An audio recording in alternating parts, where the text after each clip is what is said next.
मेरी टीचर ने मुझे एक कढ़ाई की सुई दी। मुझे कभी उम्मीद नहीं थी कि यह छोटी सी सुई मुझे लगभग मार डालेगी। पता चला कि यह उल्कापिंड के लोहे से बनी थी और इसका वजन हैरान करने वाला 800 पाउंड था। उन्होंने कहा कि मैं हर दिन कढ़ाई की प्रैक्टिस करने के लिए इस सुई का इस्तेमाल करूं। सिर्फ ऐसा करके ही मैं कुंग फू मास्टर बन सकता था और नेशनल मार्शल आर्ट्स चैंपियनशिप जीत सकता था। लेकिन मेरी टीचर को फिर भी लगा कि वजन काफी नहीं है, इसलिए उन्होंने मुझे एक लोहे की अंडर शर्ट दी और जोर दिया कि मैं इसे हर समय पहनूं, कभी उतारूं नहीं। मैंने खुशी खुशी इसे ले लिया, लेकिन पता चला कि यह कपड़ा एक खास मटेरियल से बना था और इसका वजन 3000 पाउंड। और इस तरह मेरी भयानक ट्रेनिंग शुरू हुई। कंपटीशन के दिन रेफरी सभी कंटेस्टेंट को एरिना में ले गया। उन्हें बिल्कुल पता नहीं था कि मैं हिस्सा ले रहा हूँ। वे आमतौर पर मुझे नीची नजर से देखते थे, सबसे नीचे के लेवल का कोई नहीं, लेकिन मुझे उनकी राय की परवाह नहीं थी। मैं अपनी स्किल्स से खुद को साबित करने जा रहा था। रिंग में सबसे पहले वही आदमी आया जो हमेशा मुझे परेशान करता था। उसकी स्किल्स जबरदस्त थीं। उसने अकेले ही हर दूसरे कंटेस्टेंट को हरा दिया। फिर घमंड में उसने मुझे ताना मारना शुरू कर दिया, मुझे लड़ने का चैलेंज दिया। मैंने जल्दी से अपनी टीचर से रिक्वेस्ट की। उम्मीद थी कि वह मुझे भारी लोहे की शर्ट उतारने देंगी, लेकिन उन्होंने मना कर दिया। इसके बजाय उन्होंने एक अगरबत्ती जलाई और कहा कि मैं इसे तभी हटा सकता हूँ जब अगरबत्ती पूरी तरह जल जाए। मैंने बेबस होकर उन्हें देखा, लेकिन आखिरकार भारी वजन वाली शर्ट पहनकर रिंग में उतर गया। मैच जल्दी शुरू हो गया। मैं उसके हमलों पर बिल्कुल भी रिएक्ट नहीं कर सका और जल्द ही हार गया। पीछे हटने पर मजबूर हो गया। पूरी भीड़ ने उसके लिए चीयर किया और जोर से चिल्लाया। मेरे अपोनेंट ने मेरा मजाक उड़ाना शुरू कर दिया।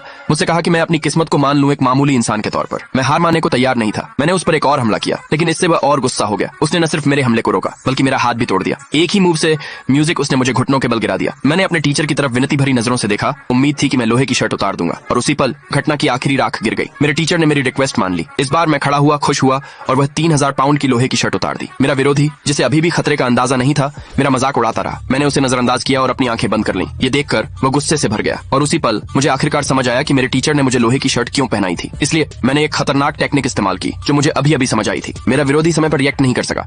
वह एक ही हथेली के वार से 800 मीटर दूर जा गिरा, बुरी तरह घायल हो गया। दूसरे पार्ट के लिए कमेंट में यस लिखे।